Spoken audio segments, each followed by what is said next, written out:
to cut you short, our thanks to Theo Ratliff. We have to go to Don Casey, who's just stepped to the podium, so we want to be sure to get to that live. Let's go there right now. Thank you, Theo. I don't like that call at all, because like the officials was to me said, well, he didn't ask me.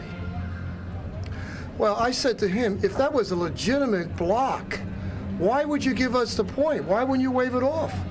Because he asked you? I mean, it was a bad play. Then he asked and he volunteers. I mean, what? And I mean, I said to him, what is this, instant replay? That was Donaghy, right? Yeah, but I mean, if he should have waved, said, no. Then he said he didn't do anything until he asked me. I mean, that's not a good teamwork. But, you know, we can't rely on these guys. If we have to rely on these guys' calls, well, shit, I'll be cutting grass in San Diego. You can't rely on these officials' calls. What are you talking about? You don't have before the 10 point, before the 10-second violation. Was there supposed to be a timeout, or we just? No, we're not going to. Okay. Just like they did. We don't give a chance to set up. I don't want to go back and let them discuss the plays. We have to get the ball in again. We had a nice play. I was down there pushing up. I can't even argue if it was 10 seconds. I mean, you can't do that. I mean, you can't do that. You can't be cool to him. You can't do that. So, I mean, you got to have your mind in the game. It's a shame because he does so much. But you can't come down to that. I mean, Lynch getting rebounds, Ratliff getting rebounds. I mean, it's. Was anybody on the bench aware, or did it catch everybody totally? I don't know. I was up at the midcourt, so I mean, it's almost like 4 guys in a game type thing again. But, have you ever seen a more bizarre? But are you kidding me? The last 2 weeks, bizarre. Bizarre. It comes with his job description. Okay, so at one point, one of the timeouts, you seemed really upset. Were you jumping on these guys about the rebound? Oh, like what are you talking about? I mean, go over back at Keith? Come on. I hate to take Fike out because it wasn't really him. I just want to get a bigger guy in there because Keith, I thought he'd get the post up and get some scoring. It wasn't Jamie at all. I didn't have a chance to talk to him. We got McIlvain to come back in, but they got it at the end. They got out there. He beat the hell out of us in there. What happened on the last play? I don't know. Go ask the guy that scored him. I don't know. No, I'm talking about. I don't know. I don't know what happened up there. I couldn't even argue it. I was up moving guys around for the play. I don't know. You guys didn't want to call a timeout? No, just like they did. Okay, just let it play? Just like they did. Why would you have a nice flow and it's a tie game? I mean, shit. You're not going to give them a chance to defend. And given our repertoire of sideline inbound plays, I think it would be best if we continue. Were you surprised when he was bringing it up so slowly, Marbury? I thought Mathis was coming over, something wrong with the clock. I wasn't even watching him. I was up getting him into the position for him. What was the play going to be? Fist up, pick and roll. Same thing was at the play before. Let's get that out of here.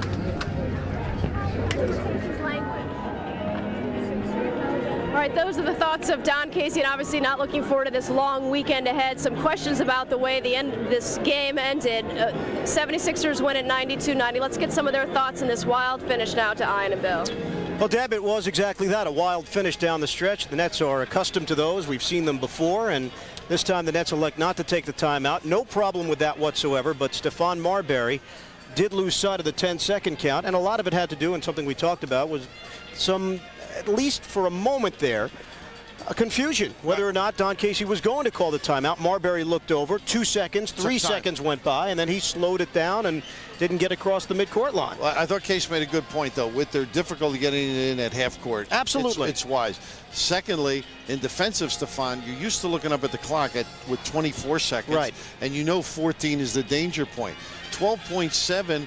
Yeah, he just thinks. No, he lost it. And it's one of those complete vapor lock, which happens on occasion. This one just happened during the course of a big game down the stretch. And as you mentioned, because he's looking to see if there's a timeout, there's a couple of seconds, and then the progression up the floor because you're trying to get it over the timeline and want the last shot, so you're not in that much of a hurry. I mean, as you noted, so many crazy things that have killed this team and hurt themselves. It's a terrific effort, and they're so close, but turning it and making it into a victory, it's so painful at this point. Hit the break at 19-30, and I think I'm being reasonable in saying just 10 games. Take 10 games where instead of, and they've had more than 10 games that have come down to the wire, but just take 10. If they go the other way, 5 of them, 5 and 5. You're looking at 500. You're basically looking at 500 right now. And it's difficult because they're in position to turn it, and they just haven't been able to. So it's one of, I mean, I admire their intestines here. I mean, they are reaching back and they're giving it, and so close, and yet not frustrated. Came out hard tonight, and unfortunately, I think this game was lost, as it turned out, in the second period when they started turning it over after a comfortable lead. And Case's point on the goal too. I mean, I agree with him. There's no way they should have wiped that goal out. The goaltending. Once Theo they made the call, let's go. Inside. Go the other way. Right. There's no reason for any dialogue. Just because Larry Brown came over and argued. I mean, when has that worked before? I mean, to me, I don't understand that at all. How many different ways, and I'm just thinking off the top of my head now, can this team lose? That's how it's happened for them. Games decided by 5 points or less. This is since January 15th. This isn't on the full season. This is over the last month. Boston, Philly, the Knicks, Detroit, Dallas, couple of wins in there. Seattle, Vancouver, Clippers, Boston. Every game seemingly is coming down to the final possession, game in and game out. You know, the Seattle game, you think about that, where the Nets figured that overtime was on the horizon, but no, it's Chuck Persett, a three-pointer at the buzzer. Mental lapse, in a way. Don't react to the shooter on the inbounds. 24 hours later, Michael Dickerson makes a heck of a move. Big Country Reeves sets the screen, which picks off Harris, and Elliot Perry's reaction will tell you the story. I mean, time and time again, the Nets have found themselves in these situations. And what ends up happening is you end up providing the spark for the opposition to now build on something. When you get a win like this, a last-second win, that's a starting point that you can go off of. This is a great way for Philadelphia to head into the All-Star break. That's why their record is what it is. Now, Ratliff is a guy in this particular, coming all the way in here in the lane to keep it alive. I mean, that's the one that hurt. Yeah. Now, Hughes has got all the Nets people under the bench, and this is just like it has set in reality, and Steph trying to wipe it off, but I mean, it's impossible. It's almost like the world's against me at this point. Nothing going their way. On that replay, and certainly not going to lay any blame here, but Scott Burrell was bodying up, and he got Kendall Gill behind him. That's who he ended up boxing out. He figured that was Ratliff. It was Ratliff who curled around, and then Larry Hughes obviously squeezed his way in for the follow-up tip-in. Hughes, who was ice cold this game, could not buy a basket, and ironically, he's the guy that ends up beating the Nets tonight. And second chance points, which were noted all during the course of the game,